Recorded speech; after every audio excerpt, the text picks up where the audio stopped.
నమస్తే, welcome to magnet TV. నేను మీ కృష్ణవేణి. కేటీఆర్ అరెస్టుకి రంగం సిద్ధమైంది.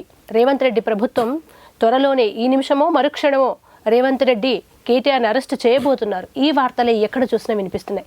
ఈ అంశం గురించి మాట్లాడడానికి మనతో పాటు ఇవాళ కాంగ్రెస్ నేత మానవతరాయ్ గారు ఆలస్యం చేయకుండా మాట్లాడదాం. నమస్తే అన్న. నమస్తే అన్న.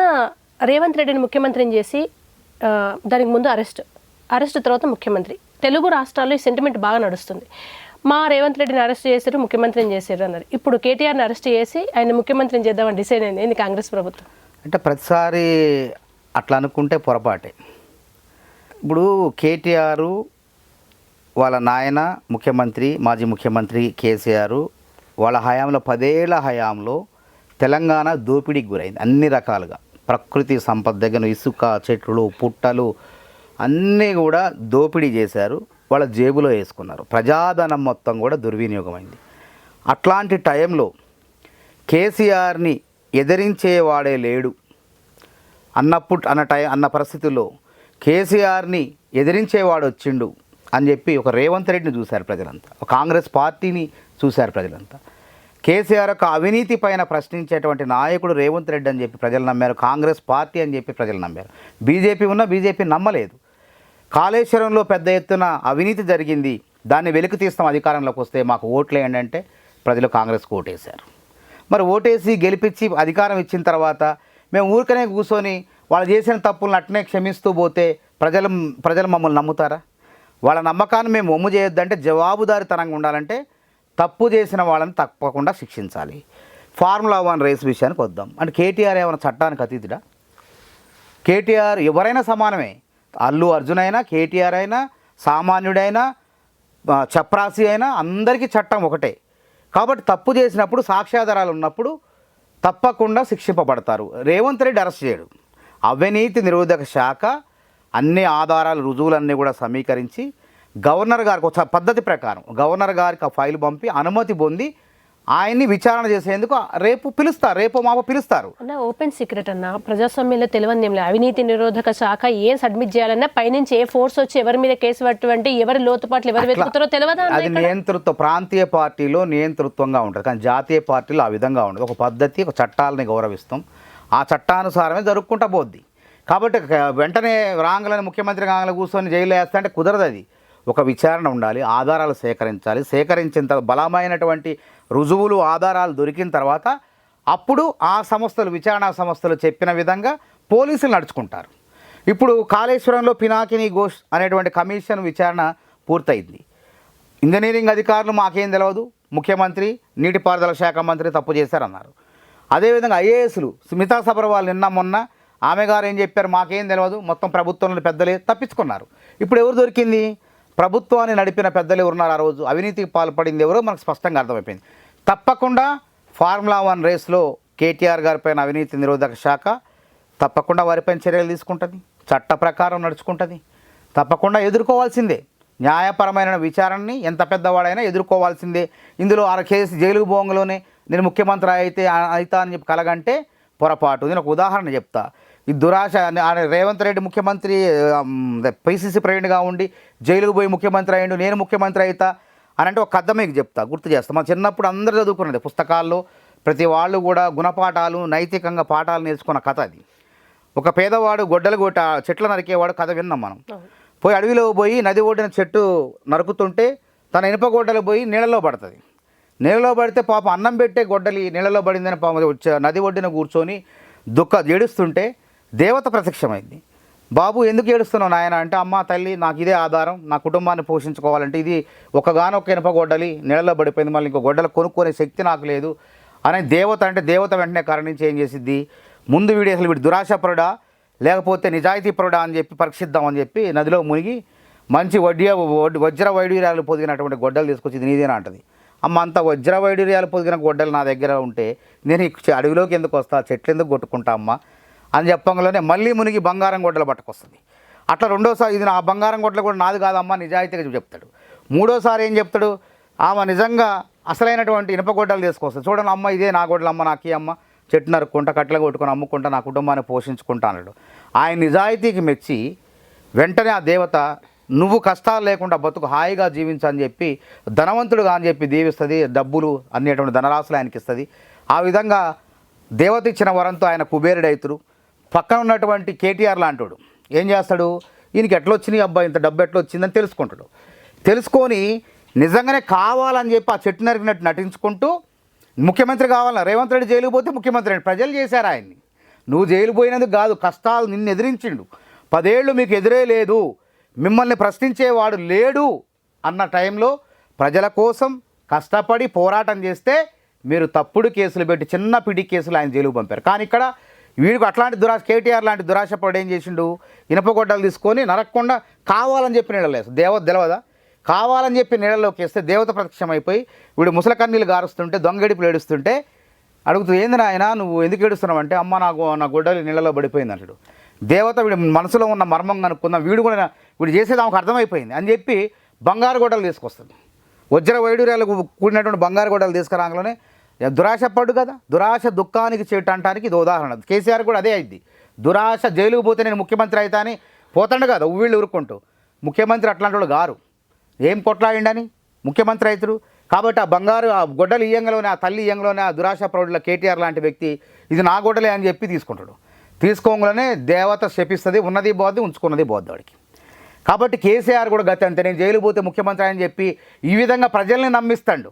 కేటీఆర్ అయిండు, చంద్రబాబు అయిండు, జగన్మోహన్ రెడ్డి అయిండు, నేను కూడా జైలుకు పోతా అనేటువంటి భ్రమంలో ఉన్నాడు. అవి అందరికీ వచ్చి రావు. నువ్వు జైలు పోతే శాశ్వతంగా జైల్లో కూడా ఉండొచ్చు. ఒక కేసు కాదు, చాలా కేసులు ఉన్నాయి. కాళేశ్వరం కేసు ఉంది, ఫోన్ ట్యాపింగ్ కేసు ఉంది. ఫోన్ ట్యాపింగ్ కేసు అసలు బయటకు వచ్చే పరిస్థితే ఉండదు. అదేవిధంగా ఈ విధంగా ఉన్నవాడు ఏ విధంగా అవుతాడు? ఆయన ప్రజలు నిన్ను ఎందుకు ముఖ్యమంత్రి చేస్తారు? కాళేశ్వరంలో కోట్లాది రూపాయలు దోచుకున్నందుకు ముఖ్యమంత్రి చేస్తారు? ఏమో చెప్పలేం కదా. ఎట్లా చేస్తారండి? తెలంగాణ ఉద్యమంలో పాల్గొనకుండా సమైక్యాంధ్రవాదుల పక్కన నిలబడ్డ రేవంత్ రెడ్డిని గెలిపించిన ముఖ్యమంత్రి రేవంత్ రెడ్డి నిజాయితీ వీళ్ళు పెట్టుకోలేదా? తెలంగాణ ఉద్యమకారులు ఎవరు గౌరవించారు? గద్దర్ని గౌరవించారా? జాతీయ జయ జయ హే తెలంగాణ జననీ జయ కేతనం అనేటువంటి తెలంగాణ రాష్ట్ర గీతాన్ని అమలు చేశారా? అందశ్రీ రాసిన గీతాన్ని ఉద్యమ సమయంలో వాడుకొని 5వ సంవత్సరం అంటే 5 సంవత్సరాల లోపు కూడా అమలు చేయలేదు కదా. అయినా 5 సంవత్సరాల తర్వాత మళ్ళీ వాళ్ళకి పట్టం కట్టి 10 సంవత్సరాలు ఉంచారు కదా. అప్పుడు ముందస్తు ఎన్నికలు పోయారు కావాలని. ప్రజలు నమ్మారు వీళ్ళ మోసాన్ని. అయినా ఏదో మొత్తానికి ఏదో ఇల్లు కడతాడు, డబుల్ బెడ్రూమ్ ఇల్లు కడతాడు, మాకు ఇస్తాడు అని చెప్పేసి ఆశపడ్డారు, ఓట్లు వేశారు. కానీ మోసం చేసిండు. కాబట్టి జయ జయ హే తెలంగాణ గీతాన్ని అమలు చేయనోడు, గద్దర్ని అవమానించినోడు, తెలంగాణ ఉద్యమకారులను అవమానించినోడు, తెలంగాణ ఉద్యమ సమయంలో తెలంగాణ తల్లి ఎట్లా మాట్లాడాడు, తెలంగాణ తల్లి ఎట్లా చూపించారు మా అందరికీ? ఒక సామాన్య స్త్రీ నా తెలంగాణ తల్లి అని చెప్పి ఆ రోజు చిత్రపటాలు ప్రదర్శించారు. జాగ్రత్త, మన యాదాద్రి భువనగిరి జిల్లాల బేగంపేటలో రాజంపేట మండలంలో ఇప్పటికి 2007లో విజయశాంతి గారు టీఆర్ఎస్ నాయకురాలు గారు ఒక విగ్రహాన్ని, ఇప్పుడు రేవంత్ రెడ్డి గారు ఆవిష్కరించినటువంటి తెలంగాణ తల్లి విగ్రహాన్ని, పోలిన విగ్రహాన్ని అక్కడ ఆవిష్కరించారు. అప్పుడు ఉద్యమ సమయంలోనేమో సామాన్య స్త్రీనా, ఉద్యమం అయిపోయిన తర్వాత అధికారంలోకి వచ్చిన తర్వాత దొరసానినా? అన్న మీరు గ్రౌండ్ లెవెల్లో ఎలక్షన్ అప్పుడు తిరుగుతున్నప్పుడు ఉచిత బస్ అన్నారు, అమలు చేస్తున్నారు, గ్యాస్ ఇవన్నీ అన్నారు కదా. ఎక్కడైనా గుడిసెల్లో వాళ్ళు తెలంగాణ తల్లి విగ్రహం మార్చుండన్నా అని ఎవరైనా పేదలు అడిగారు? అట్లాగా పేదలకి తెలియదు. పేదలకి వాళ్ళకి ఏంటంటే అమాయకులు, వాళ్ళు చదువులేని వాళ్ళు ఉంటారు. చరిత్రలో నువ్వేం చెప్పినావు? ఉద్యమ సమయంలో ఏం చెప్పినావు? ఉద్యమ సమయంలో చెప్పింది నా తెలంగాణ తల్లి సామాన్య స్త్రీ, శ్రమైక జీవన సౌందర్యవతి నా తెలంగాణ తల్లి అని ఆవిష్కరించినావు. అధికారం వచ్చిన తర్వాత ఏం చేసినావు? నా తెలంగాణ తల్లి దొరసాని, నా తెలంగాణ తల్లికి భుజ కిరీటాలు, తర్వాత కిరీటాలు, బంగారు ఆభరణాలు అని చెప్పి పెట్టడం జరిగిన. భరతమాత ఉంటాయని, భరతమాత వేరు. ఇక్కడ ప్రత్యేకమైన సెంటిమెంట్తో వచ్చింది. భారతదేశం బ్రిటిష్ వాళ్ళపైన మనం పోరాటం చేసింది ఈ విధంగా కాదు. అస్తిత్వం భారతదేశం వాళ్ళ మన 200 సంవత్సరాలు మన సంపదన మొత్తం పిప్పి పీల్చి చేశారని చెప్పి పోరాటం చేసినాం.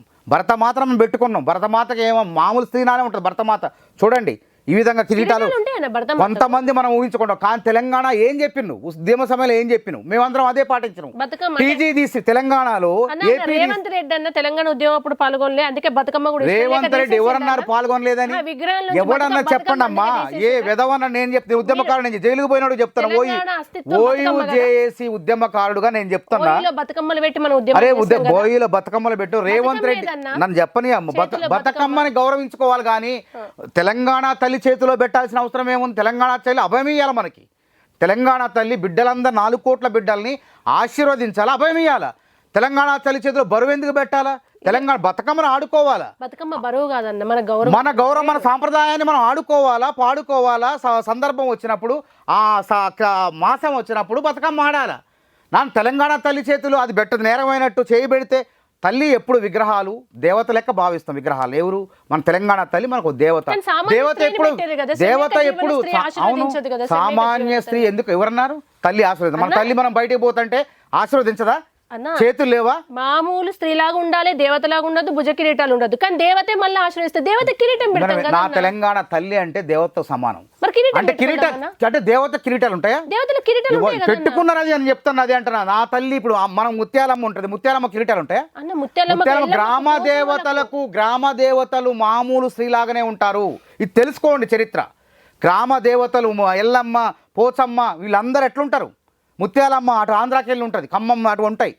ఎట్లుంటారు వాళ్ళు? మామూలు కూడా ఆడపడుచులు, మామూలు సాదాసీదా మహిళలు ఎట్లుంటారు అట్లుంటారు. అట్లుండాలని తెలంగాణ తల్లి, తెలంగాణ ఇక్కడ అస్తిత్వం. తెలంగాణ ఉద్యమంలో మేము ఉద్యమం చేసిన వాళ్ళగా చెప్తున్నాం. తెలంగాణ ఉద్యమ సమయంలో అవును మీరు అప్పుడు ఏం చెప్పారు? మీరు చూసారా చిత్రపటాలు? ఓయిలో మాకేం చేశారు? ఏపీ తీసేసి టీజీ పెట్టుకోమన్నారు. మా ద్విచక్ర వాహనాలకు మేము తొలగించి పోలీసు వాళ్ళు ఫైన్ వేసినా ఆపినా కొట్లాడి మేము ఇదే పెట్టుకుంటాం, ఏం పీక్కుంటారో పీక్కోండి అన్నాం. అవి టీజీ పెట్టుకున్నాం. మరి తర్వాత టీఎస్ ఎట్లా వచ్చింది? జై జయ హే తెలంగాణ గీతం, జై జయ హే తెలంగాణ గీతం అడిగిపోయింది. జననీ జయకేతనం గీతం అడిగిపోయింది. అందశ్రీ రాతన గీతాన్ని 10 ఏళ్ళు ఎందుకు అధికార గీతంగా అమలు చేయలేదు? ఆలోచన చేయండి మీరు. రేవంత్ రెడ్డి గారు తెలంగాణ ఉద్యమం చేయలేదని తప్పు. నేను ఆమరణ దీక్ష చేసినప్పుడు ఆర్ట్స్ కాలేజ్ దగ్గరికి రేవంత్ రెడ్డి గారు వచ్చారు. ధూమ్ధాములు ఎవరైతే రసమయ బాలకృష్ణ ఉండో అడగండి ఆయన్ని.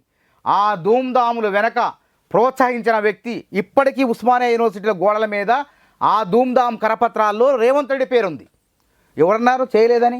ఎవరైతే ఉద్యమం చేస్తున్నారో దొరలో ఎవరైతే ఉన్నారో వాళ్ళకు వ్యతిరేకంగా మాట్లాడిన రేవంత్ రెడ్డి కానీ తెలంగాణకు వ్యతిరేకంగా మాట్లాడలేదు. ఆయన పిసిసి అధ్యక్షుడు అయిన తర్వాత ఇదే తెలంగాణ తల్లి విగ్రహాన్ని ఆయన 2021లోనే 22లోనే పెట్టడం జరిగింది. నా తెలంగాణ తల్లి ఇట్లుంటుంది. భుజ కిరీటాలు, దొరసాని కాదు నా తెలంగాణ తల్లి, సాదాసీదా మహిళ, ఒక చాకలి ఐలమ్మ, వీరనారి చాకలి ఐలమ్మ లెక్క ఉంటుందని చెప్పిండు. అందుకే కేసీఆర్ చేయలేని పని కోటి మహిళా విశ్వవిద్యాలయానికి ఒక ఆదర్శ ముఖ్యమంత్రిగా చాకలి ఐలమ్మ పేరు పెట్టిన ఘనత చరిత్ర ఆయన. అన్న ఇప్పుడు ఆడియన్స్ ముఖంగా మిమ్మల్ని ఒక క్వశ్చన్ అడగండి. చాలా మంది మహిళలకు ఉన్న డౌట్ అడగండి. ఇప్పుడు మీ భార్యకో, మీ తల్లికో, మా ఇళ్లలో మా అమ్మకో పైసలు వస్తే అమ్మ ఇక నగలు చేయించుకోవి అంటే రేపు వాళ్ళందరూ అమ్మ మేము దొరసాల లెక్క కనబడతాం, వద్దు మేము తెలంగాణలో పాత బట్టలు వేసుకోవాలనుకోవాలి. మా ఇప్పుడు నగలు ఏ నగలు వేసుకుంటారు? మా ఇంట్లో మా భార్యకు కొన్నే ఉన్న నగలు. తెలంగాణలో సామాన్యులు ఎక్కువ ఉన్నారు. దొరల గడీల పరిపాలన ఉంది ఇక్కడ. ఆ దొరల గడీల నుంచి విముక్తులయ్యారు ప్రజలు. ఎప్పుడు ఈ రక్తంలో పోరాటం ఉంది. పోరాటం యుద్ధాలు తర్వాత పోరాటాలతోనే ఏమైంది? అరే బ్రిటిష్ నైజాంతో కొట్లాడిన తర్వాత మన అస్తిత్వాన్ని, మన ఉనికిని కాపాడుకోవడం కోసం మళ్ళీ ఆంధ్ర పాలకులతో కొట్లాడు. ప్రజలతో కొట్లాట కాదు మనకి, ఆంధ్ర పాలకులతో కొట్లాట. మా పాలన మాకు కావాలి అని చెప్పి అన్నాం. కేసీఆర్ వ్యవహారం ఎట్లుంటుంది? అందితే జుట్టు అందకపోతే కాళ్ళు. అవసరమైతే ఆంధ్రోళన తిడతాడు. అవసరం లేకపోతే ఆంధ్రోళని పంటితో వాళ్ళ కాళ్ళలో ముళ్ళు గుచ్చుకుంటే పంటితో బీగుతా అంటాడు. నేను ఏమంటున్నా, రాజకీయాలకు అసలు తెలంగాణ వచ్చి 10 ఏళ్ళు అయిన తర్వాత ఆంధ్ర తెలంగాణ అయింది. అసలు ఇంకా ఇక్కడ హైదరాబాద్ అనేది అందరు పోతారు, ఒక ఆంధ్ర వాళ్ళే కాదు. అసలు ఆ మాట అనొద్దు, ఆ మాట రావద్దు. ఆ చట్ట ప్రకారం శిక్షించాలి వాళ్ళని. ఎందుకు ఆ తారతమ్యాలు, అసమానతలు, ఆ విధంగా వివక్ష చూపి వాళ్ళని బెదిరించి నీ రాజకీయ పబ్బం గడుపుకుంటున్నావా? ఎంతకాలం అంట నీ దౌర్జన్యం? రేవంత్ రెడ్డి గారిని అరెస్ట్ చేసినందుకు ఇప్పుడు కక్ష రాజకీయాలని. కక్ష ఎట్లయితే? రేవంత్ రెడ్డి ఎందుకు అరెస్ట్ అయ్యండి? ఏమైనా ప్రజాధనం దొంగిలించిండా? Suit case. నేను అంటున్నా, అది ఎన్నికల సమయంలో, ఎన్నికల ప్రక్రియలో భాగంగా వాళ్ళు కేసీఆర్ ప్రభుత్వం కావాలని కుట్రబని ఇరికిచ్చింది. రేవంత్ రెడ్డి ఏమన్నా ప్రజల డబ్బును ఏమన్నా ప్రభుత్వ ఖజానా నుంచి 50 లక్షలు తీసుకొచ్చి అలా పెట్టిండా? చెప్పండి ఏందమ్మా ఈ రేసు? చెప్పండి దాని గొప్పతనం చెప్పండి. ఈ రేసు ఫార్ములా, ఈ రేసు వల్ల నా తెలంగాణకి ఏం ఒరిగింది? నా తెలంగాణ ఉప్పల్ స్టేడియంలో సామాన్యులు ఆడతారు, సామాన్యులు కూడా క్రికెట్ ఆడారు, దానివల్ల అందరు చూస్తారు. ఈ రేస్ అనేది సంపన్నులది, కేవలం సంపన్నులు. గ్రామాల్లో ఆడతారా క్రికెట్? గ్రామాల్లో ఆడతారు, పల్లెల్లో ఆడతారు, పట్టణాల్లో ఆడతారు, నగరాల్లో ఆడతారు. ఫార్ములా అని చూసేది ఎవరు చూశారు? సినిమా తారల కోసం నువ్వు పెట్టేది. ఎవడన్నా సామాన్యుడు చూసిండా దాంట్లోకి? అందులోకి రావటానికే టికెట్ ఉంటుందమ్మా, వేలాది రూపాయలు. సామాన్యుడు ఎట్లా వస్తాడంటన్నా? ఇప్పుడు మన ఉప్పల్ స్టేడియంలో కూడా సామాన్యుల టికెట్ ఉంటుంది మామూలు ధరకి, సంపన్నులకు ఉంటుంది. కానీ ఇందులో అట్లా ఉండదు కదా. సినిమా తారలు, పెద్ద పెద్ద రాజకీయ ప్రముఖులు వాళ్ళు. ఆయన ఏందమ్మా అసలు అసలు కేసు దాని గురించి ప్రైడ్ అంటున్నారు కదా హైదరాబాద్. ఏం ప్రైడ్ అమ్మా? హైదరాబాద్ ప్రైడ్ నువ్వున్నా ఎవరున్నా పాలకుడు ఎవడున్నా హైదరాబాద్ యొక్క గొప్పతనం ఉంటుంది. దాని ఇమేజ్కి డ్యామేజ్ ఉండదు. హైదరాబాద్ ఇమేజ్ నిరంతరం భూమి ఆకాశాలు ఉన్నంతవరకు పెరుగుకుంటే పోదు. కానీ ఒక కేటీఆర్ ఉంటేనో లేకపోతే ఇంకోటి ఉంటేనో తరగటం ఉండదు. ఇది భ్రమ, ఒక ఆలోచన. కాబట్టి అసలు ఫార్ములా 1 రేసు ఎవరు సంపన్నుల క్రీడ కోసం ప్రభుత్వ ధనం తగలేస్తావా? ఎవడిచ్చండి నీ సొప్పు, నీ అబ్బ సొత్తు అదేమన్నా 55 కోట్లు. ఒకసారి సీజన్ 9లో ఒక గ్రీన్ కో అనే సంస్థ దళారిగా మధ్యవర్తిగా ఉండి ప్రభుత్వానికి హెచ్ఎండిఏకి ప్రభుత్వానికి మధ్యవర్తిగా ఉండి 200 కోట్లు నష్టపోతే పరారైంది ఆ సంస్థ. మా అమ్మో నాకు వద్ది అని. ఆ సంస్థ పరారైపోతే ఎక్కడ కూడా స్పాన్సర్లు రాకపోతే రెండోసారి సీజన్ 10కి కేటీఆర్ఏ దగ్గరుండి రాష్ట్ర ప్రభుత్వం ఎక్కడన్నా స్పాన్సర్షిప్ ఇస్తుంది. ఎవరికి ఇవ్వాలా? క్రీడల్లో పేద క్రీడాకారులు ఎవరైనా ఉంటే వాళ్ళని క్రీడల్లో ప్రోత్సహించేందుకు స్పాన్సర్షిప్ ఇవ్వాలి ప్రభుత్వం. కబడ్డీలో ఇవ్వాలా, క్రికెట్లో ఇవ్వాలా, టెన్నిస్లో ఇవ్వాలా. వాళ్ళు ఏ క్రీడల్లో రాణిస్తే రన్నింగ్ పోటీలు ఉంటే దాంట్లో ఇవ్వాలి. అంతేగాని ఫార్ములా 1 రేస్ ఎవడికమ్మా? సంపన్నులు, జూబ్లీహిల్స్, బంజారాహిల్స్ వాళ్ళు ఆడే ఆటలకు, విలాసవంతమైన భోగభాగ్యాల్లో తొలదుగే వాళ్ళు ఆడే ఆటలకి నువ్వు ప్రభుత్వ ప్రజాధనాన్ని పెడతావమ్మా? సిగ్గుండాలి అసలు ఆ మాట. అది కూడా ఎట్లా చేసి ఎట్లా పంపించిన నువ్వు? 55 కోట్లని అంటే డాలర్ల రూపంలో 10 కోట్లు మించి మనం విదేశీ సంస్థలకు బదిలీ చేయాలంటే తప్పకుండా కేంద్ర ప్రభుత్వం అనుమతి తీసుకోవాలా, రిజర్వ్ బ్యాంక్ ఆఫ్ ఇండియా నుంచి అనుమతి తీసుకోవాలా. ఆ అనుమతులు తీసుకోలేదు, ఉల్లంఘించారు, నిబంధనలను ఉల్లంఘించారు. రాష్ట్ర ప్రభుత్వంలో మంత్రిమండలి ఉన్నది, క్యాబినెట్ అంటారు దాన్ని. ఆ మంత్రిమండలి ఆమోదం తీసుకున్నావా? మంత్రిమండలి ఆమోదం లేదు. ఆర్థిక శాఖ అంత పెద్ద మొత్తంలో విదేశీ ప్రైవేట్ సంస్థకు ఆ విధంగా తెలంగాణ బిడ్డల సొత్తును దారదత్తం చేసేటప్పుడు మరి ఆర్థిక శాఖ అనుమతి లేదు, న్యాయశాఖ అనుమతి లేదు. నేనే రాజు, నేనే మంత్రి, మళ్ళీ ఇంకోసారి నేనే ముఖ్యమంత్రి, మా నాయనే ముఖ్యమంత్రి, నేనే మంత్రి, నేను ఏమన్నా చేసుకుంటే చెల్లుబాటు అయింది అని చెప్పి చేసినటువంటి ఆర్థిక నేరం. అందుకే కేటీఆర్ ఆర్థిక నేరగాడు. కాబట్టి ఆర్థిక నేరగాడిని అరెస్ట్ చేస్తే ప్రజలు ఎవరు కూడా బాధపడరు, భూకంపాలు రావు. ప్రజలు సంబరాలు చేసుకుంటారు. ప్రజలు మాకు ఇచ్చారు అందుకే అధికారం. తప్పు చేసిన వాళ్ళని శిక్షిస్తారు, అవినీతి చేసిన వాళ్ళని జైల్లో పెడతాడు రేవంత్ రెడ్డి అని చెప్పి ప్రజలు అధికారం ఇచ్చారు. కాబట్టి రేవంత్ రెడ్డి తన పని దాన్ని చేసుకుంటా పోతాడు. వేసుకొని ఏమైతుంది? అంత సాక్షి ఒక వ్యక్తి ఇదేంటంటే, నేను కూడా లా చేసినమ్మా, నాకు చట్టంపై కూడా అవగాహన అంటే నేను చెప్తాను ఏం జరగబోయేది ఏంటంటే, అది సాక్ష్యాధారాలు స్పష్టంగా కాగితాల రూపంలో ఉన్నాయి. డాక్యుమెంటల్ ఎవిడెన్స్ అంటారు. డాక్యుమెంటల్ ఎవిడెన్స్ చెడపలేము మనం. ఒక వ్యక్తి హత్య చేసినప్పుడు ఐ విట్నెస్ కళ్ళతో చూసిన వ్యక్తి ఎవరైనా కోర్టు జడ్జి దగ్గరకు వచ్చి నేను ఇతను హత్య చేసేటప్పుడు నేను కళ్ళారా చూసిన, ఇతనే చేసిన నేరం అంటే తప్పకుండా ఆయనకి మరణశిక్ష వేస్తారు. ఆ వ్యక్తే చూసి కూడా కోర్టులోకి వచ్చి నేను చూడలేదు, నాకేం తెలియదంటే వెంటనే అతన్ని నిర్దోషిగా విడుదల చేసేస్తారు అతన్ని. కాబట్టి ఇక్కడ దస్త్రాలని, డాక్యుమెంటల్ని మార్చడానికి అవకాశం లేదు. అవి క్లియర్గా ఉన్నాయి, సాక్ష్యాలు క్లియర్గా ఉన్నాయి. కాబట్టి నువ్వు సుప్రీంకోర్టు పోయినా నీకు న్యాయం జరగదు. ఫస్ట్ ఏసీబీ మీ పని మీరు చేయమంటారు. శిక్ష పడితే ఎన్ని రోజులు పడే అవకాశం ఉంటుంది? 10 ఏళ్ళు పడవచ్చు. యావజ్జీవ ఆయనకున్న సెక్షన్లు పెట్టిన ప్రకారం యావజ్జీవ 10 ఏళ్ళు పైన శిక్ష పడే అవకాశం ఉంది. ఆర్థిక నేరం అది, చాలా మోసం, కుట్ర. కాబట్టి తప్పకుండా పడే అవకాశం ఉంది. కాబట్టి చట్టానికి అతీతుడు కాదు కేటీఆర్. మాజీ మంత్రి అయిన మాత్రాన ఎంత పెద్దవాళ్ళని చూసినాం మనం, జైళ్ళలో పోయిన వాళ్ళని. ముఖ్యమంత్రులు కూడా ఎదుర్కొన్నారు. చంద్రబాబు నాయుడు గారు పోలేదా? అంతకన్నా తోపేం కాదు కదా. రేవంత్ రెడ్డి గారిని పంపిలే మీరు కక్షపూరితంగా? ప్రజాధనాన్ని కొల్లగొట్టకుండా ఆయన మీద కక్షపూరితంగా భవిష్యత్తులో ఈ తెలంగాణలో మా కేసీఆర్కి ఎదిరించేవాడు ఎవరైనా ఉన్నాడంటే రేవంత్ రెడ్డి అని చెప్పి ఆయన అణచివేయాలని చెప్పి ఆయన కుట్రపూరితంగా జైల్లో పెట్టారు. 2 సార్లు పెట్టారు. ఇప్పుడు కాంగ్రెస్ వాళ్ళేమో అప్పుడు కుట్రపూరితంగా ఆయన అంటున్నారు, టీఆర్ఎస్ వాళ్ళు ఇప్పుడు భయపడి కుట్రపూరితంగా ఏం దేనికి భయపడాలి అంటే చట్టం పని ప్రభుత్వం ఎందుకు ఉండాలమ్మా? అప్పుడు కూడా వాళ్ళు చట్టం చట్టం అంటాను ఏ విధంగా? ఇప్పుడు ఎవరికి వాదనలు వాళ్ళకు. ఇప్పుడు ఆ కేసులో ఎన్నికల సంఘం నమోదు చేయాల్సినటువంటి కేసుని ఏసీబీ నమోదు చేసింది అక్కడ. అందుకే ఆ కేసులో వాళ్ళు ఉన్న అధికారంలో ఉన్నప్పుడు రేవంత్ రెడ్డి గారిని ఏం చేయలేకపోయారు. సుప్రీంకోర్టు కూడా రేవంత్ రెడ్డి గారిని రేవంత్ రెడ్డి ప్రభుత్వంలో అరెస్ట్లు అవుతున్నాయి, తర్వాత మళ్ళీ బెయిల్ వస్తున్నాయి, బయటకు వస్తున్నారు. అది ప్రక్రియ అంతే. రాజ్యాంగపరంగా కల్పించినట్టు హక్కు. ఒక వ్యక్తిని హత్యా కేసులో 90 రోజులు జైల్లో ఉంచాలి. ఆ తర్వాత అతను బెయిల్ పైన విచారణ కొనసాగించాలి. అదే అటెంప్ట్ టు మర్డర్, హత్యా ప్రయత్నం దాంట్లో కూడా అంతే, దాదాపు 90 రోజులు ఉంటారు. ఈ కేసులో జడ్జి గారి ఇష్టం, 15 రోజుల్లో బెయిల్ ఇవ్వచ్చు, నెల రోజుల లోపల ఉంచవచ్చు, 2 నెలలు ఉంచవచ్చు. లేకపోతే వెంటనే బెయిల్ ఇవ్వచ్చు. ఓకే, ఇది ఆ విచక్షణ అనేది జడ్జి గారి మీద ఆధారపడి ఉంటుంది. ప్రజలు మిమ్మల్ని ఇట్లా అరెస్ట్ చేస్తారని కోరి ఎన్నుకున్నారు, వాళ్ళు హర్షిస్తున్నారు అనేది మీ ఫైనల్. ప్రజలు అంతే కదా, ప్రజలు తప్పు చేసిన వాళ్ళు శిక్షిస్తే సంబరపడతారు. ఎందుకంటే అరే కేటీఆర్ లాంటి వాడిని అరెస్ట్ చేసిండు, అల్లు అర్జున్ అరెస్ట్ చేసిండు రేవంత్ రెడ్డి, మామూలుడు కాదు. నిజంగా ఒక చంద్రశేఖర్ రెడ్డి అంటే కాంగ్రెస్ నాయకుడు అల్లుడు అల్లు అర్జున్, కాంగ్రెస్ నాయకుడు అల్లుండే, సినిమా తారే కాదు, కాంగ్రెస్ నాయకుడు అల్లుండే చంద్రశేఖర్ రెడ్డి అల్లుండే అరెస్ట్ చేసినోడు. కేటీఆర్ని ఎందుకు అరెస్ట్ చేయడు? ఎవడైనా సమానమే, అరే కరెక్ట్గా అమలు చేస్తాడు చట్టాలని అంటే భావన ప్రజల్లో కలుగుతుంది. కాబట్టి కవిత గారు అరెస్ట్ కాలే, ఏమైనా భూకంపాలు వచ్చినాయా? ఎవరు రేవంత్ రెడ్డి అరెస్ట్ ఎప్పుడు భూకంపం వచ్చిందన్న? జగన్ గారు చెప్పేది అందుకే నేను ఏమంటా, ఎందుకు అంటున్నా మరి, ఎందుకు మీరు భూకంపాలు రావాలి? మరి రావు, భూకంపాలు రావు, ప్రళయాలు రావు. చట్టం ప్రకారం తను చేసుకుంటూ పోతే ప్రజలే హర్షిస్తారు. ప్రజలకు నచ్చితే ఓట్లు వేసి అట్లనే గెలిపిస్తారు. అందుకే ప్రజలు అంతే. కాంగ్రెస్ కు ఓట్లు వేశారంటే అర్థమైంది. అంతే. ఇప్పుడు అన్న అక్కడ జరిగిన అవినీతిని ఇమీడియట్ గా భూకంపం రాదన్న, ఎలక్షన్ దాకా ఓటర్లు అప్పుడు భూకంపం ఎప్పుడు వస్తుందంటే ఎలక్షన్ టైంలో ఇచ్చిన హామీలు నెరవేర్చకుంటే వాళ్ళు డబుల్ బెడ్రూమ్ ఇల్లు కడతా అని మోసం చేశారు. ఎన్ని కట్టారు వాళ్ళు? 2,91,000 ఇల్లు కడతాను, అది కూడా చేతగాలి. ప్రజలందరూ ఏమనుకున్నారు? ఊరూరా ఇల్లు కడతారనుకున్నారు.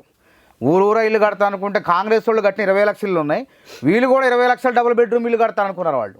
కానీ అది జరగలే. 2,91,000 ఇల్లు కడతా అని చెప్పి 1,50,000 సగం సగం పూర్తి చేసి 60,000 మాత్రమే పూర్తి చేస్తే ఇంకా మిగిలిపోతే 150 కోట్లు మేము చెల్లించి ఆ పూర్తిగా నిర్మాణాలు పూర్తయ్యేందుకు మేము సహకరించాం. వాటిని లబ్ధిదారులకు ఇచ్చే ప్రయత్నం చేస్తున్నాం. కానీ మేము రేపు పథకం ప్రారంభించబోతున్నాం. అంటే ఆల్రెడీ ప్రారంభమైంది, యాప్లు అయింది, గ్రామాల్లో వాళ్ళ ఖాతాలో డబ్బులు పోతాయి. అంచెలంచెలుగా 5 లక్షల రూపాయలు వేస్తాం, మీరు కట్టుకోండి అంటాం. అది ప్రతి సంవత్సరం 4.5 లక్షల ఇల్లు కడతాం. 5 ఏళ్లలో 20 లక్షల కుటుంబాలకు ఇల్లు కట్టిస్తాం. 20 లక్షల కుటుంబాల ఓట్లు మాకే వస్తాయి.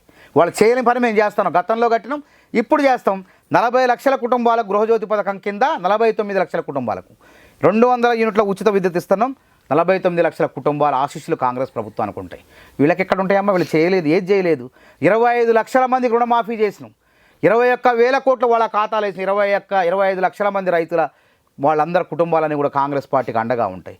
వీళ్ళు చేసిన దౌర్జన్యం, సర్వనాశనం. కాంగ్రెస్ పార్టీ 16,000 కోట్ల మిగులు బడ్జెట్తో ఈ రాష్ట్రాన్ని కేసీఆర్ చేతిలో పెడితే 7.5 లక్షల 7.11 కోట్ల 7.5 లక్షల కోట్లు అప్పు చేసిండు. అప్పుల కుప్పగా మార్చిండు. అప్పుల కుప్పగా మారిన రాష్ట్రాన్ని అభివృద్ధి పదంలో తీసుకొచ్చేందుకు కాంగ్రెస్ ముఖ్యమంత్రి రేవంత్ రెడ్డి, ఆయన మంత్రిమండలి అహర్నిశలో కష్టపడుతుంది. 1వ తారీఖు రాగానే ప్రభుత్వ ఉద్యోగుల జీతాలు ఇస్తున్నాం. 3,69,000 మంది ప్రభుత్వ ఉద్యోగులు, శాశ్వత ప్రభుత్వ ఉద్యోగులు ఉంటే వాళ్ళకి 1వ తారీఖు జీతాలు ఇస్తున్నాం. 2,80,000 మంది పెన్షనర్లు ఉన్నారు, పదవీ విరమణ చేసిన ఉద్యోగులు ఉంటే వాళ్ళకి పెన్షన్లు 1వ తారీఖు చెల్లిస్తున్నాం. ఈ విధంగా అప్పుల ఊబిలో ఉన్న రాష్ట్రాన్ని అమాంతం అభివృద్ధి పదంలో నడిపించేందుకు ఒక పక్క సంక్షేమ పథకాలు కొనసాగిస్తూ, ఇంకో పక్క రాష్ట్రాన్ని ఏ రకమంగా అంటే నేను అందుకే ఇందాక ఆర్థికవేత్తలు ఉంటారని చెప్పిన కాంగ్రెస్ పార్టీలో వాటిలో ఉద్రేకాలు రెచ్చగొట్టే ఉద్రేకవేత్తలు ఉంటారు. దానివల్ల శాశ్వత ప్రయోజనాలు ఉండవు. ఈ దేశం అభివృద్ధి చెందిందంటే 55 ఏళ్ల కాంగ్రెస్ పరిపాలనలోనే శాస్త్ర సాంకేతికంగా, పారిశ్రామికంగా, హరిత విప్లవం, క్షీర విప్లవం, రకరకాల విప్లవాల ద్వారా దేశాన్ని అభివృద్ధి చేసిన ఘనత కాంగ్రెస్ పార్టీది. వీళ్ళదేముందమ్మా? కాంగ్రెస్ చేసిన భవనాలకు రంగులు వేశారంతే, తలుక్కున మెరిపిస్తా. మెరుపులు ఎన్ని రోజులు ఉంటాయి? అశాశ్వతం. కాంగ్రెస్ చేసిందే శాశ్వతం. కాబట్టే రేపు డిసెంబర్ 28కి 140వ సంవత్సరంలోకి కాంగ్రెస్ పార్టీ అడుగుపెట్టబోతుంది. అయినా అతి పురాతనమైన పార్టీ అయినప్పటికీ ప్రజల గుండెల్లో ఇప్పటికి కూడా చిరస్థాయిగా నిలుస్తుంది. అంటే అర్థం చేసుకోండి కాంగ్రెస్ పార్టీ కార్యక్రమాలు ఎట్లుంటాయి. ఓకే అన్న, థ్యాంక్ యూ సో మచ్. నియంత్రణని కూల్చిన చరిత్ర మన ప్రజాస్వామ్యానికి ఉంది. ప్రజలకు నచ్చితే నెత్తిన పెట్టుకుంటారు, లేకుంటే అతపాతాలకు తొక్కుతారు అనేది గత చరిత్ర అంతా మనం చూసినాం. కాంగ్రెస్ విధానాలు మీరు అన్నట్టుగా ప్రజలు అంతగా ఆమోదిస్తే ఖచ్చితంగా నెక్స్ట్ ఎలక్షన్స్ మళ్ళీ ఒక 3-4 సంవత్సరాలలో ఉన్నాయి. మీరు అనుకుంటుందే నిజమైతే మళ్ళీ మీకే పట్టం కడతారు. లేదు అది రివర్స్ బ్యాక్ ఫైర్ అయితే మాత్రం మళ్ళీ ఎవరికి అధికారం వెళ్ళేది తెలియదు. మీరు ఇక్కడ దాకా వచ్చి మీ అభిప్రాయం తెలియజేసినందుకు ధన్యవాదాలు. ఓకే, ధన్యవాదాలు.